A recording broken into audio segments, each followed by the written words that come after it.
Kaixo, de nuevo, aquí estamos en estas charlas, en estas entrevistas, en las que traemos amigos y amigas que tienen que ver con el audiovisual y hablamos con ellos de todo un poco, de lo que va surgiendo, repasamos su trayectoria. Hoy tenemos una amiga a la que hemos visto en numerosas series de televisión, la hemos visto en películas, está rodando aquí en Álava.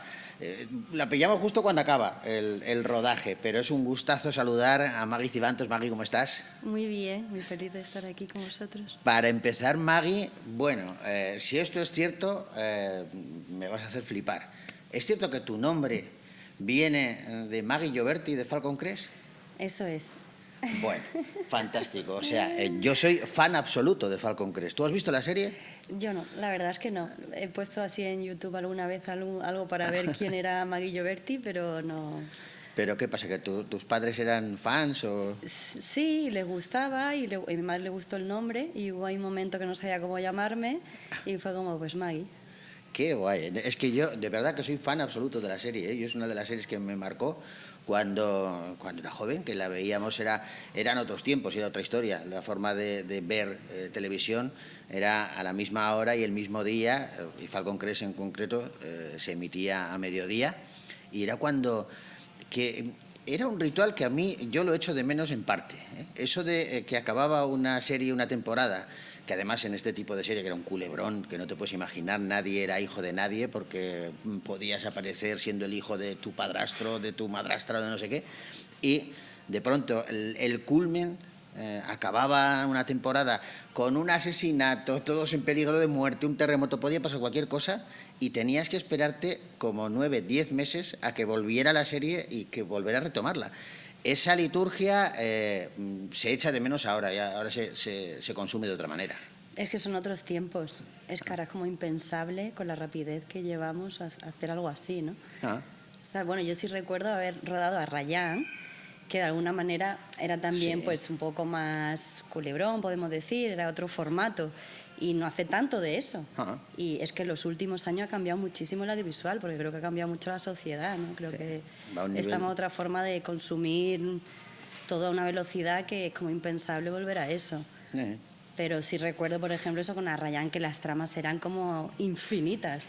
Y la gente, pues, le gustaba eso, pero creo que era otra generación.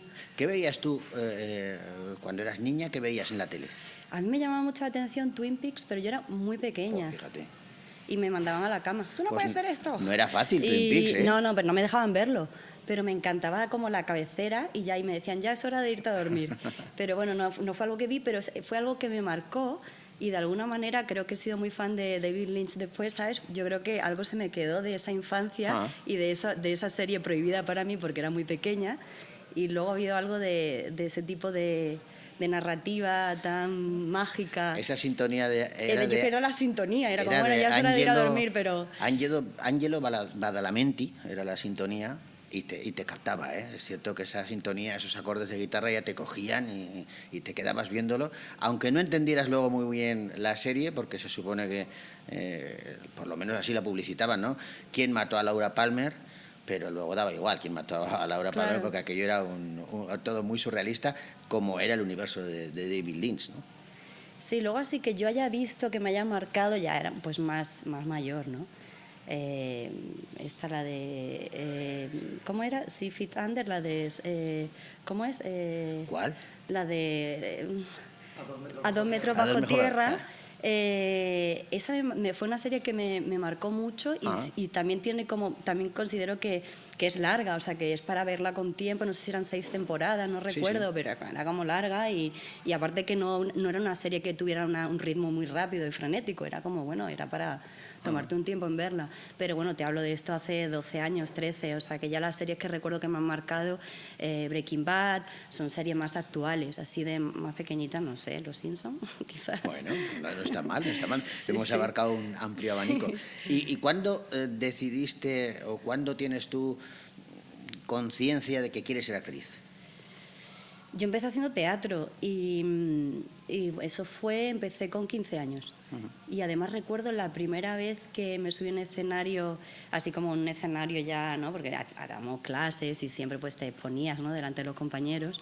pero la primera vez hacía el coro de Bodas de Sangre y aparece un personaje que es la muchacha que llega diciendo cómo son sus medias, y recuerdo ese momento como un momento revelador en mi vida, de sentir, se hizo un silencio, ¿no? Y es como el silencio ese que para mí es muy meditativo, el silencio del teatro, y que para mí fue una eternidad.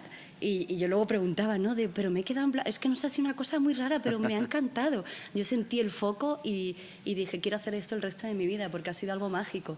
Y para mí eso fue el momento donde ya dije, yo quiero ser actriz.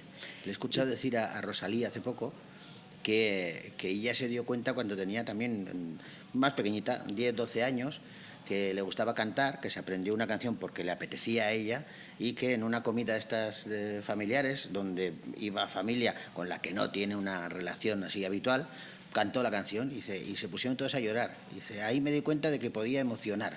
Y eso es lo que me sedujo absolutamente. Ese silencio del que hablas es algo parecido, entiendo, ¿no? Sí, o sea, realmente, claro, la razón por la que empecé a hacer teatro es porque ya tenía como una llamada, ¿no?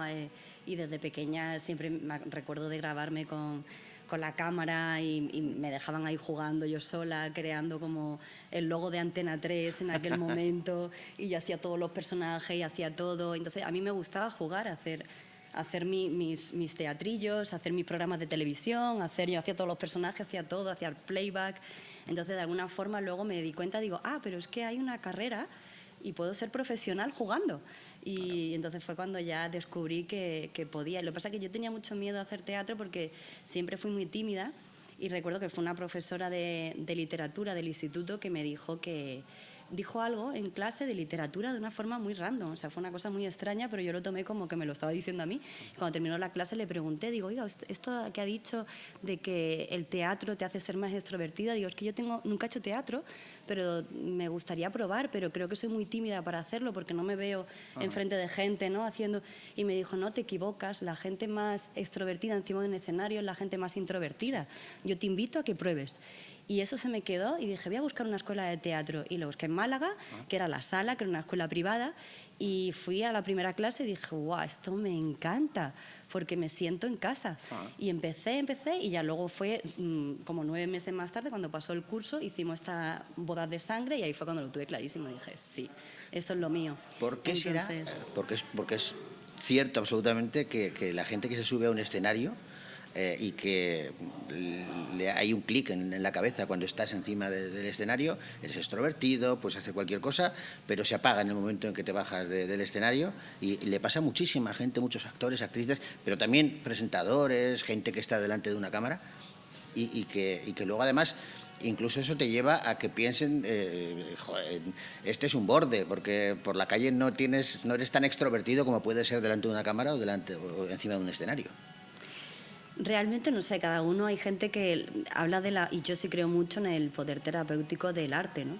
Entonces, cuando tú actúas, de alguna forma le estás prestando como tu cuerpo, tu alma a esos personajes, a algo artístico, a una comunicación. Entonces tú al final eres un canal, claro, y de alguna forma dejas de existir tú como tal, ¿no? Y te olvidas de la exposición y además es algo que, al margen de que seas artista o no, yo invito mucho a la gente que pruebe a hacer el ejercicio de exponerse, porque hay algo muy terapéutico en eso, en romper la vulnerabilidad que genera el hecho de sentirte tan, pues eso, expuesto, ¿no? De, uy, ¿qué va a decir el otro? ¿Qué va a pensar el otro? Hay una valentía, y para mí es un acto de amor, de generosidad. Yo creo que, igual soy demasiado drástico, pero yo soy de la opinión de que en los colegios deberían de enseñar esto a una cierta edad, a la chavalería, exponerlos en público, que salgan, que se suban a un escenario, que se pongan delante de la clase, que reciten, que hagan algo, porque yo desde el colegio joder, había veces que incluso sabía la respuesta, pero me daba vergüenza que me vieran exponerme, ¿no? Yo creo que eso es algo un escudo que nos lo tienen que quitar a todos.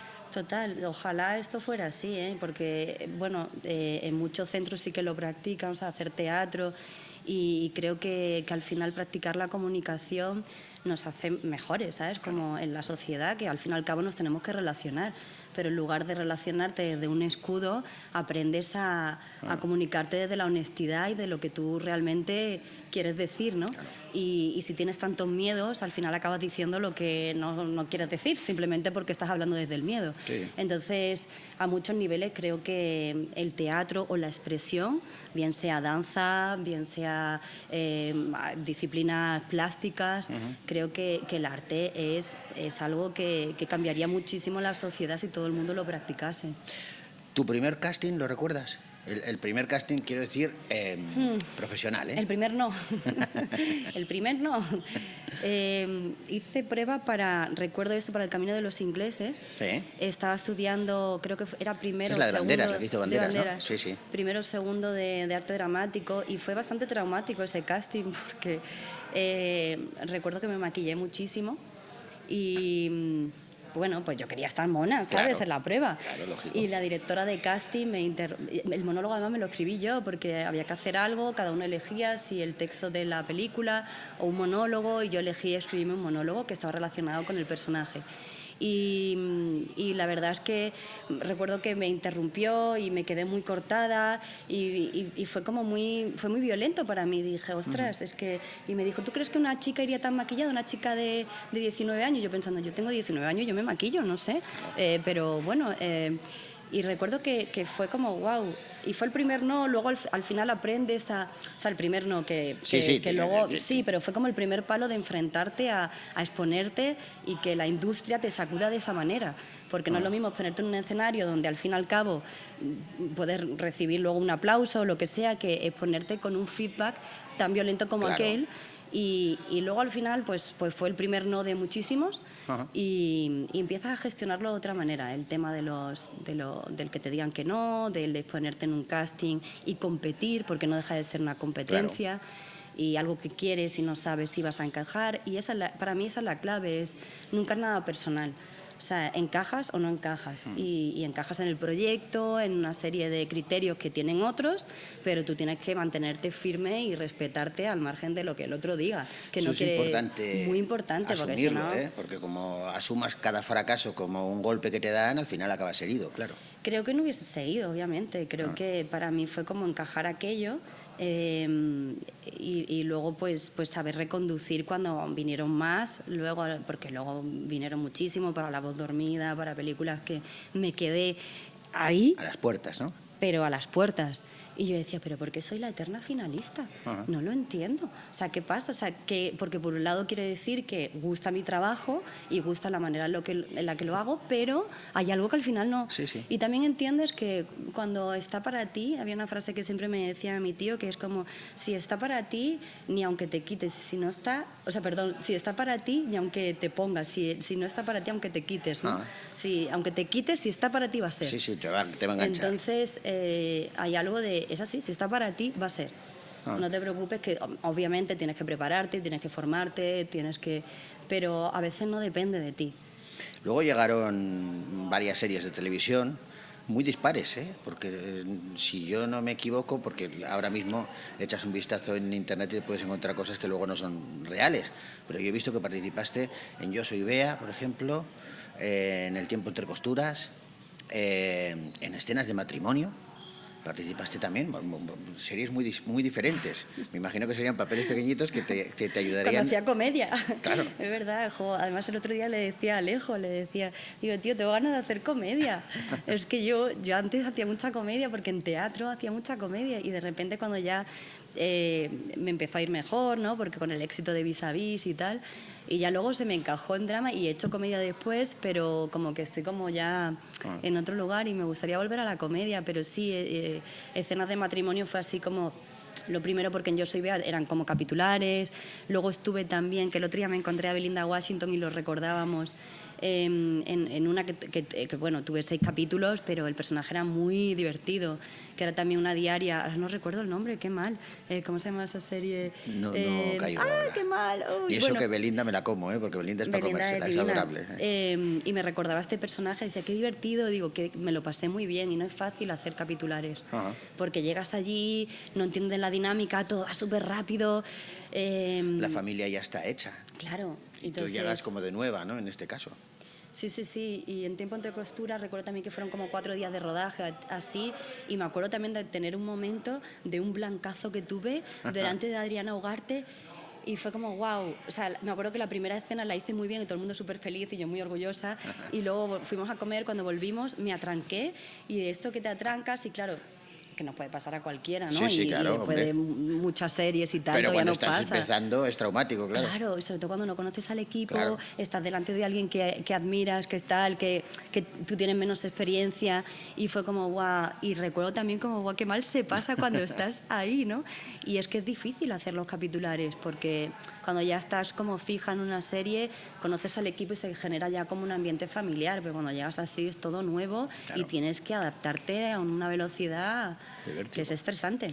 Cuando llega Vis a Vis, ¿cómo recuerdas ese momento? Porque entiendo que es un punto de inflexión en tu carrera. Sí, y además tampoco fue fácil, porque en principio yo creo que me llamaron ya, porque yo recuerdo que yo había hecho con ellos Bienvenidos a Lolita.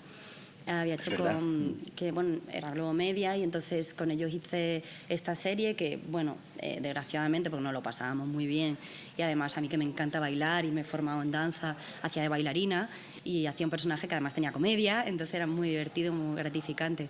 Y Estefanía me dijo, están haciendo prueba y Maggie, es que tú encajas para eso, tú encajas. Y yo decía, pero ¿por qué no me llaman? Entonces yo sé que yo entré en el casting ya de últimas.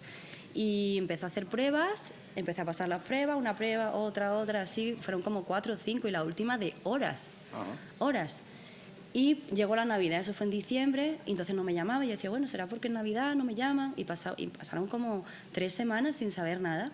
Y Tonucha, Luisa Narciso, eran del departamento de casting. Tonucha vino a verme al teatro. Yo estaba haciendo una comedia precisamente. Y entonces me dijo, Maggie, nos encanta, la productora está contigo, pero estos son decisiones que aparte es la cadena y tal, y está un poco complicado. Vamos, que me dio a entender de que no. Yo lloraba ese día, llamé a mi representante de esto va a ser que no y tal y cual. Total, al día siguiente, bueno, y él me decía, Maggie, yo recuerdo esto que me dijo, tú vas a ser como Naomi Watts, que te va a llegar después de los 30. Y digo, yo no quiero ser como Naomi Watts, yo llevo muchos años luchando ya por esto y estoy ya harta. Y además fue muy curioso porque yo había tomado una decisión. Yo dije, si de aquí al 30 de marzo que tengo la última actuación, que además la tenía en Málaga, en mi tierra, con esa obra de teatro, no me sale nada, yo me voy a ir. A mí me gusta mucho viajar y yo ya estoy harta de sacrificar. O sea, tirabas un poco la toalla. De alguna manera me quería tomar como un año de voy a hacer otras cosas con mi vida, porque cumplía los 30, entonces tal, y no sé, yo ya pensé que se me acababa el mundo, yo qué sé, que ahora tengo pero más años y digo, pues no pasaba tanto, ¿sabes? Me siento igual, ¿no? Pero bueno, ese momento como casi de crisis vital. Y entonces yo ya tenía como la fecha, yo me voy. Y esto fue en enero, mi fecha era el 30 de marzo. Pues después de ese día, mi representante me dijo, mira, no tengo noticias, vamos a por otra cosa. Entra otro casting para una diaria, no me acuerdo cuál era porque no sé, pero me pasó. Yo ya estaba estudiando y de repente sonó el teléfono y lo cojo y era Luisa Narciso. Y yo me acuerdo que me puse tan nerviosa que empecé a hablar muy rápido y le dije, bueno, Luis, porque me dijo, Maggie, nada, tengo una cosa que decirte, y yo pensé que me iba a decir que no. Y entonces le dije, bueno, no te preocupes, que no pasa nada, si yo sé que bueno, que habéis hecho todo lo posible, pero que son muchas decisiones, mucha gente con diferentes criterios y tal, y cual, Maggie, para, que Macarena es tuya. Y yo, ¿qué? ¿Qué? No, fue súper bonito, Y bueno, claro, yo llorando, gritando, porque realmente llegaba en un momento de mi vida donde había pasado ya muchas pruebas, muchos no, de quedarme a las puertas de personajes que hubiesen cambiado mi carrera. Y de repente ya pues parecía que sí. Y nada, y me dijo, bueno, te dejo, voy a hablar con Borja, tu repre y tal. Y yo pues llámame a mi madre, llamé a mis amigos y tal. Y me fui a celebrar ese día. Increchendo, porque conseguiste ese papel, que era importante, pero luego la serie se convirtió en un éxito bestial. Sí, además todo fue muy rápido porque empezamos a rodar, eso fue como en enero, mediados de enero así, empezamos a rodar en febrero, principios de febrero, y se empezó a emitir en marzo. O sea, todo fue, a mí me llegó ese proyecto que a mí no me dio tiempo a asimilar. O sea, no me dio tiempo a asimilar que de repente en marzo estaba en El Hormiguero. Era como, ¿qué es esto? O sea, me cayó todo así como... Y yo ahora lo pienso, digo, claro, realmente psicológicamente es un impacto de pasar de... me voy tranquilamente, hago mi vida, me olvido un poco de este... Que yo me acuerdo que mi madre siempre me decía, hija, yo te he visto a ti en teatro... Y eso fue el día que vino a verme, justo estaba mi mamá que vino a verme Tonucha y tal, y ella me dijo, y yo lloraba, y me dijo, hija... mira, igual a esto no es, pero tú eres actriz. Ah. Que yo te veo como tú brillas y tú has nacido para ser actriz. Qué guay. Sí, y entonces guay. siempre he tenido el apoyo de mi familia, la verdad, pero aún así yo estaba en un momento muy crítico personalmente con respecto a la profesión y parece que, pum, fue como en el momento de no, sigue. ¿Y cómo gestionas en tan poco tiempo, desde enero hasta marzo, la fama? Porque esa serie todavía era cuando la televisión se consumía de la manera que hablábamos antes. Total. Vis a Vis había que verla, creo que era los miércoles, me parece que era... Sí, creo que sí. Los miércoles, a la Sí, noche, sí. en Antena 3. Y fue un éxito Claro, realmente. y todo el mundo veía. Y al día siguiente, en 2 capítulos, tú ya eras famosa. Sí, y además es que fue como una serie que por cómo estaba hecha, la iluminación, el tema... Muy arriesgada, era muy valiente, ¿eh? Fue una serie muy arriesgada que cambió la forma de hacer ficción en España. Luego, por supuesto, vinieron más series, ¿no? Pero creo que sí fue un antes y un después. Y bueno, pues yo en ese momento pensaba que lo estaba gestionando bien, pero con el tiempo me he dado cuenta que es que no pude gestionarlo mejor. En el sentido de que todo fue muy rápido, no me enteraba cómo funcionaban las cosas de entrevistas. No, luego me he enterado un poco más. Ah, vale, esto va así. Yo venía del teatro, de mi movida. Y son cosas que no te enseñan, o sea, que vas aprendiendo, ¿no? Con el tiempo y vas aprendiendo también a protegerte de alguna forma, a decir que no me hago una foto en un momento determinado. Porque al principio pues sí a todo y entonces tú estás comprando canónigos ¿sabes? Sí. En el supermercado y te haces una foto, sí, claro, y entonces y luego tú dices, mira, pues si no te importa, Ahora salgo no. fuera con la compra y si eso pues me peino un poco y no sé, Claro. o no sé, a respetarte un poco también a tu privacidad, ¿no? Claro, hay una intimidad que es tuya. Claro, pero en ese momento estás súper agradecida a todo y vendida a la causa porque, ¿sabes? Porque te había costado mucho llegar. Exacto. Y porque habías estado a punto de, si no sale eso, marcharte de viaje, vete a saber lo que pasaría ahora con Maggie Cibantos. Pues creo que al final hubiese aparecido por otro sitio. Creo que cuando está, lo que hablábamos, ¿no? Pero creo que llegó en el momento que tenía que llegar, pero luego con el tiempo me he dado cuenta que gestioné cosas mal a nivel de estrés, de mucho trabajo, Claro. de enganchar muchos proyectos uno detrás de otro. Y todo eso al final viene un poco por el miedo a no querer parar la rueda, ¿no? Tú dices, buah, con lo que me ha costado levantar mi carrera, yo qué voy a decir que no a un proyecto. Claro. Y vas ahí, vas tirando y el estrés al final te pasa factura. Pero has hecho muchas series y muchas películas desde Sí. entonces, ¿eh? E incluso has llegado a probar estar en el otro lado de la cámara, con El retorno de Júpiter, ¿no? Eso me ha encantado. ¿Cómo ha sido esa experiencia? Eso ha sido maravilloso porque, claro, es una nueva etapa, estamos todavía en postproducción con la película, te das cuenta lo que cuesta levantar un proyecto, lo difícil que es dirigir también y estar como capitana de un barco, pero a mí personalmente la peli es pequeñita, es una peli pues bueno, hecha con mucho amor y creo que también muy arriesgada, es una peli de terror y creo que es arriesgada porque pues toca temas donde creo que me he mojado, ¿sabes? Que realmente me he dicho, sí, quiero, esto me toca. Habla de, bueno, el tema de las terapias, que yo precisamente tengo un centro, que digo, madre mía, tengo un centro de retiros donde hacemos retiros escénicos, de yoga, de todo, y va de eso, es una crítica un poco a eso, pero una crítica también en el sentido de que a veces nos ponemos en manos de cualquiera, ¿no? Sí. Hoy en día las redes sociales están haciendo mucho daño, hablamos de temas de salud mental, de temas muy profundos que deberían de estar abiertos a debates y no hay debate realmente. Te he escuchado decir, me parece muy importante reseñarlo, hablas ahora de la salud mental, de los retiros, de la espiritualidad.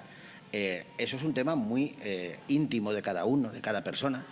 Entiendo que cada persona lo recibe de una manera diferente y, sin embargo, en los últimos tiempos corre el riesgo de que se convierta en moda. Ya se ha convertido en moda, ¿eh? Y eso me parece terrible. Para mí de eso va un poco el retorno de Júpiter, es como esta moda de las creencias, entonces yo creo en cualquier cosa, ¿no? En cualquier cosa que me venga bien o sea, la espiritualidad tiene que tener algo de coherencia, o sea, tiene que ser para mí algo individual, personal. Y luego, por supuesto, si quieres compartirlo por el bien de los otros, pues obvio, ¿no? Pero desde algo hay que tener criterio para realmente aferrarte a ciertas creencias, porque puede ser muy peligroso, porque ¿en qué creemos? ¿No? Y hoy en día se habla de muchas cosas de una forma muy vacía, ¿no?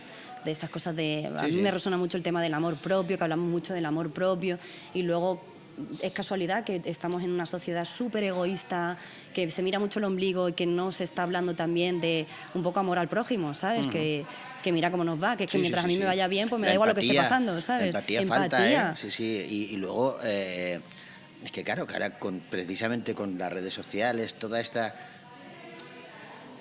red de comunicación que hay, que aparentemente es buena porque es muy cercana y acerca a todo el mundo, se convierte rápidamente, se da la vuelta y se convierte en peligrosa, y una cosa como esta, si alguien detecta que puede hacer negocio con ella, lo hace. Y eso, claro, está pervirtiendo todo. Totalmente, y sobre todo porque es una comunicación muy corrupta y muy viciada. O sea, al final son canales de comunicación, o sea, las redes sociales, maravilloso para comunicar, pero hay temas que no se pueden comunicar con esa frivolidad, que requieren, o sea, que haya un debate, filosofar, como realmente que haya una escucha y que uno pueda también preguntar sobre eso e informarte mejor. Entonces, bueno, creo que estamos en un momento donde la comunicación no es del todo ni siquiera verdadera. Ahora con el tema de la IA y todo, es que ya ni siquiera podemos creer en lo que vemos. Entonces, pues es un momento complicado. ¿Cómo te defiendes de las redes sociales? Pues eso, creyéndome la mitad. Y sobre todo comunicando esto, o sea, que creo que es importante que no hagamos caso a lo que vemos hoy en día, que hay que investigar y bueno, me defiendo. Creo que me llevo bien con ellas en ese sentido. Intento, bueno, casi todo lo que enseño es en mi trabajo y de vez en cuando enseño algo de mi vida, pero lo utilizo fundamentalmente eso para darle voz a los proyectos en los que estoy. ¿Lo gestionas bien? Lo gestiono bien, sí, intento no leer mucho los comentarios, ni los buenos ni los malos, ¿sabes? Bien. Porque al final es... No, haces bien, perfecto. ¿Eres mujer de etiquetas? Para nada. Pero a veces las llevas por fuera. Sí, claro, todos, pero intento... No. Digo que en los despistes que tienes, muchas veces sales con ropa nueva y te dejas la etiqueta puesta. ¿Ah, sí? No es cierto esto. Me han didicho que alguna vez... Ay, sí. ¿Te ha pasado? Ay, ¿en serio? Ay, ¿en serio? Por favor, cuéntame de esto. Me han dicho, he leído en lo que he documentado, igual es falso, pero en lo que he documentado me han dicho que bueno, veces, el caso es que me suena, o sea, puede ser. Que a veces sí, que a veces te ha pasado por la presura, por todo esto, de pronto sales con la etiqueta puede puesta. Ser, es muy yo. O sea, sí, ¿no? ¿Es despistada en general o no? Es que soy muy despistada. Últimamente intento poner más... atención en general a mi vida, porque habla mucho o sea, mi despiste realmente es que quizá me remonto un poco a hablar de lo que estábamos diciendo antes, ¿no? De esta cosa de cómo me siento que la profesión de alguna forma me comió en un momento dado, ¿sabes? De ir corriendo todo, de querer hacer todo por ese miedo. Claro, igual es de aquella época. Sí. De tanta historia y tal, de pronto te pillarían en algún fotocol con la etiqueta puesta, digo yo, no lo sé. Pues puede ser. Pero es verdad que sí, o sea, sí, y es verdad que ahora intento como estar más presente en todo. Aún así, muchas veces me está pasando en los últimos tiempos que este año ha sido muy bueno, o sea, mañana me voy a presentar otra cosa, o sea, y no te queda otra. Claro.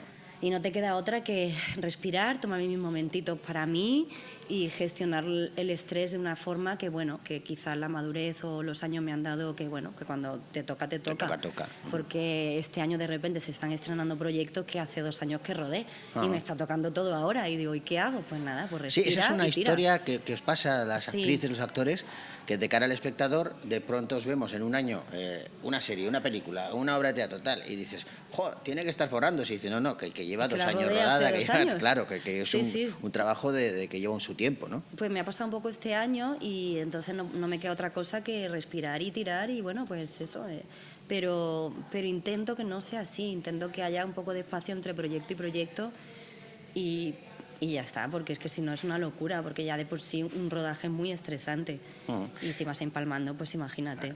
¿Sigues conservando tu muñeca Luna? No. No, ya no. Ya no, ya hace años que no, porque pues eso, un día se me olvidó, hice una secuención, me acuerdo de las chicas del cable y dije, y la muñeca no estaba, y dije, ya no necesito eso ya. Entonces ahora no tengo amuletos. Pero sigues muy ligada a Ibiza y a México, ¿no? Son tus lugares de... Sí, o sea, en Ibiza es mi casa, entonces, o sea, es un lugar que resuena mucho conmigo y sí, pero pasa que la realidad es que vivo con una maleta, la realidad de mi vida. Claro. Estoy aquí en Vitoria, hemos estado aquí casi, un mes y pico, ¿no? Y anteriormente en Madrid, En fin, lo próximo también se rueda en Madrid, entonces realmente es una vida un poco nómada. O sea, que aunque yo tenga mi lugar y también mi lugar en Málaga, que siempre es mi familia, claro. pero al pero final tienes tus refugios. Tengo mi refugio, pero me siento un poco como mujer de circo, ¿sabes? Esa sensación de ser Te nómada. falta la caravana, ¿no? Total, de ser nómada, ir con una maleta y mi perro. ¿Qué es lo último que has celebrado con un buen tequila? Lo último que he celebrado con un buen tequila, pues creo que un proyecto que le tenía bastante ganas y ha salido. Y no puedo decir mucho, pero sí. Pero merecía un tequila, ¿no? Pero merecía un tequila. Y mi película, el día que terminamos, dijimos, esta más era un tequila, era un mezcal de México que lo traje y dije, esta botella, chicos, es muy especial, pero no lo merecemos. Además que esa película la rodamos, fue un rodaje muy curioso, pero de los rodajes más bonitos, quizá también porque ha sido mi primera película como directora. ¿Pero curioso por qué? Porque se rodó en mi espacio y de alguna forma pues para mí me hizo mucha ilusión que mi familia estuviera también allí. Entonces estaba mi espacio, estaban mis perros, estaba mi gente, yo elegía mi equipo, entonces claro, es bonito, ¿sabes? Poder elegir con quién, que eso no me haya pasado, obviamente yo voy, me llaman y por ejemplo en este equipo yo ya había hecho con ellos, en lo que Kraken, yo ya había hecho con ellos La Coleccionista y ya lo siento también familia, a Manu, a Bárbara, a productora, o sea, todos son familia, pero cuando encima tú eres la capitana del barco, ¿no? Y soy también parte de la producción, soy productora y tal. Claro, el equipo lo habíamos elegido nosotros. Entonces fue algo muy, muy especial. Y aparte estaba rodado en casa, imagínate. Qué miedo pasé viendo La Coleccionista, el capítulo tuyo. Pasé miedo, de verdad, ¿eh? Qué bueno. Me gustó, le llamé a Manu, a Sanabria. Le dije, tío, está rodado muy bien. Mi mujer le he dicho no la veas porque le dan mucho, se asusta mucho con ese tipo de historias. Y la historia estaba muy bien hecha, tu papel era complicado y daba miedo, ¿eh? Sí, a mí me gusta mucho ese tipo de personajes y este tipo de terror psicológico, porque supongo que siempre me ha dado mucho miedo el tema de eso de la salud mental, cómo la cabeza está y de repente no está. Algo te pasa, algo traumático te pasa, como es este personaje, lo que le ocurre es muy tremendo y de repente y siempre me parece algo muy terrorífico. De hecho, volviendo otra vez al retorno, realmente es un tipo de terror psicológico, o sea, los personajes, el terror es la psicología de esos personajes, cómo han podido llegar ahí, y en La Coleccionista pasa igual, o sea, es como esta mujer ha podido llegar hasta eso, ¿no? Y es algo que en el fondo, vale, es en el código de terror del género, pero es algo muy cercano, ¿sabes? Que nos puede pasar a todos. Entonces, es que yo creo que ahí radica también el terror, ¿eh? El que te puede pasar a ti. Claro. Que te puede pasar a ti. Eso es. El otro día le preguntaba a Alejo, estuvimos charlando con él, a ver si había visto alguna vez un fantasma. ¿Tú has visto algún fantasma o algo raro alguna vez? Yo lo he sentido, verlo no, y por favor que no lo quiero ver. No tengo ningún interés en ver un fantasma, porque soy muy asustona y me encanta interpretar, ya te digo, y quisiera seguir explorando como artista, digo así, como general, como directora o como actriz, tal, como escribiendo el terror, pero yo verlo me cuesta muchísimo, no puedo verlo sola. Me encanta verlo como quiero ver esta película de terror, pero necesito compañía. Compañía. Sí. Yo no la puedo ver por la noche. Tampoco, me genera pesadillas. No, la de terror no. Antes de meterme a la cama, no. Por la tarde, noche, o por la mañana no me importa. Por la noche me da cosica. Sí, me pasa eso. Pero me quedo con que no lo has visto, pero lo has sentido. Lo he sentido, sí. Sí vi un ovni, eso sí lo he visto. Sí. En México, en Oaxaca, o sea, yo vi una cosa que se me acercaba y yo decía, a ver, esto no puede ser un dron, porque ni se mueven a esa velocidad. De noche, de día. De noche. Te lo juro. O sea, además, yo estaba con otra persona, digo, ¿estás viendo esto? Sí. Dios, ¿qué es eso? Y se acercaba. Una locura, ¿eh? Te juro que lo he visto, o sea, que no fue... No, te creo. Y además se movió muy rápido, yo me fui persiguiendo, buscando y desapareció. Dije, yo no sé, ¿esto qué es? Ostras, tiene que ser una experiencia eso también, ¿eh? Fue una experiencia. Y luego, claro, es como que tienes que verlo para creerlo. Dice, no, te juro que he visto esto y es como, no puedo identificar, pero era como si fuera un dron, pero con una luz muy fuerte y se acercaba y un dron obviamente no podía ser, porque obvio, no, es que no, aparte de la velocidad que se movía era imposible. Entonces, bueno, eso ha sido como la experiencia paranormal. ¿Cómo te quedas después? Cuando te pasa una cosa de esas, ese ovni, esa cosa que has visto, ¿se va? Los siguientes minutos me imagino que son de shock, de estupefacción, de comentar, ¿has visto eso? A mí es que, claro, luego hubo algo de sí, era como, ¿has visto? Y estamos en bucle, ¿pero eso qué era? Y nos tiramos como horas hablando de qué era eso. Y luego hay algo de decir, cada día creo más en lo que no vemos, ¿sabes? No sé qué es, pero creo que bueno, que hay más de lo que nos cuentan. Seguro que sí, yo estoy contigo. Oye, para acabar, no sé si esto será cierto o no también.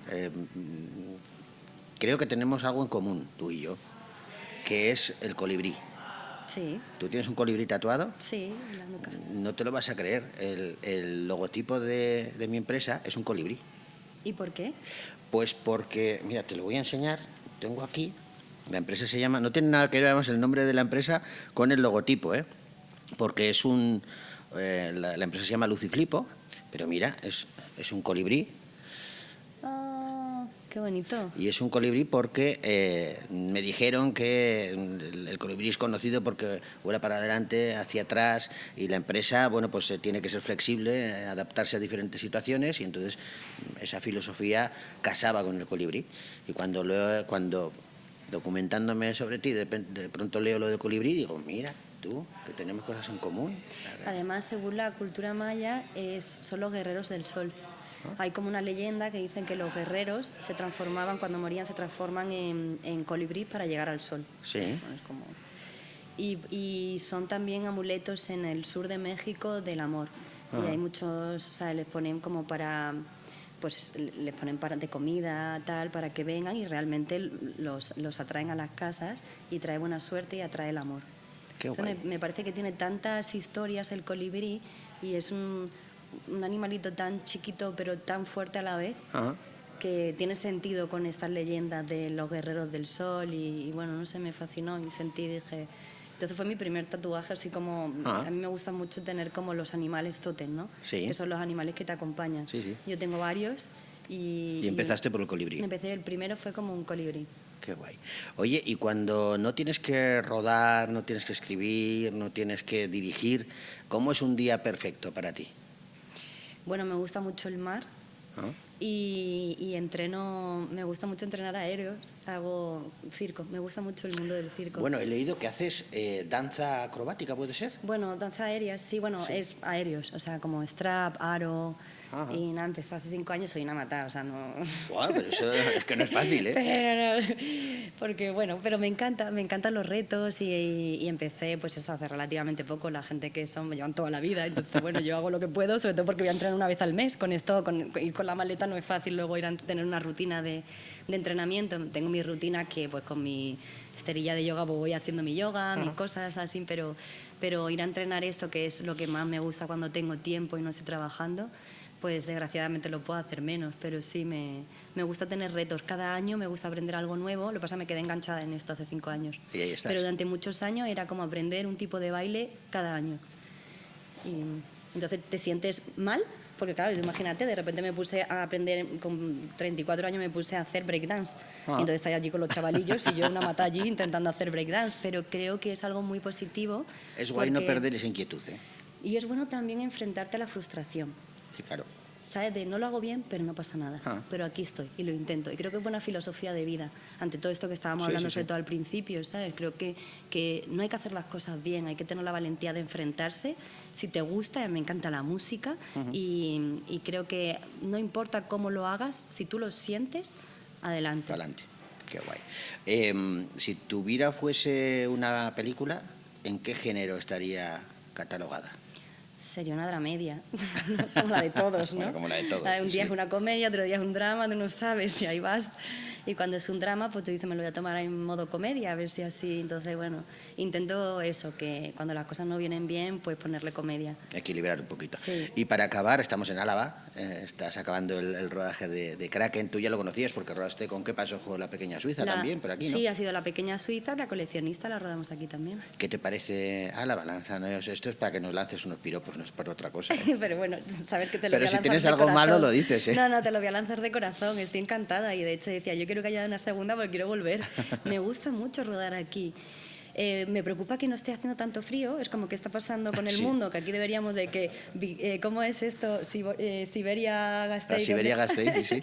No existe ya, Pero Nosotros solo teníamos 2 estaciones, la de invierno y la de tren, nos decían, que no había más. Entonces es como un poco extraño que no esté haciendo nada de frío, pero bueno, por otro lado para el rodaje pues ha sido más fácil. Viene que genial, en la claro. coleccionista pasó un frío horroroso. Quitando esos fríos, la verdad es que se come muy bien, la gente es súper agradable. Álava, la ventaja que tiene es que en un territorio muy pequeñito hay paisajes muy diferentes. Tenemos desde un pantano hasta el Valle Salado, hasta Río Jalavesa. Y concretamente en esta ciudad me gusta porque es ciudad, pero no es estresante. Y yo ya hace tiempo que llevo mal el estrés de la ciudad, así como Madrid, como las grandes ciudades. Entonces aquí es perfecto porque tienes de todo, hay ambiente, ¿sabes? Puedes disfrutar de, pues eso, de que hay gente en las calles. Pero no es estresante. Entonces yo lo agradezco, siempre me encanta, me está gustando mucho venir aquí a rodar. Oye, pues yo te agradezco mucho esta charla, yo por lo menos he aprendido, la he disfrutado, me lo he pasado muy bien, espero Igualmente, que tú también. Y nada, nos despedimos hasta la siguiente, deseando que vuelvas muy prontito aquí a Álava con la segunda temporada de Kraken o con otra disculpa, da igual, aquí tienes casa. Muchas gracias, Vale. Me siento en casa, gracias. Gracias, Maggie.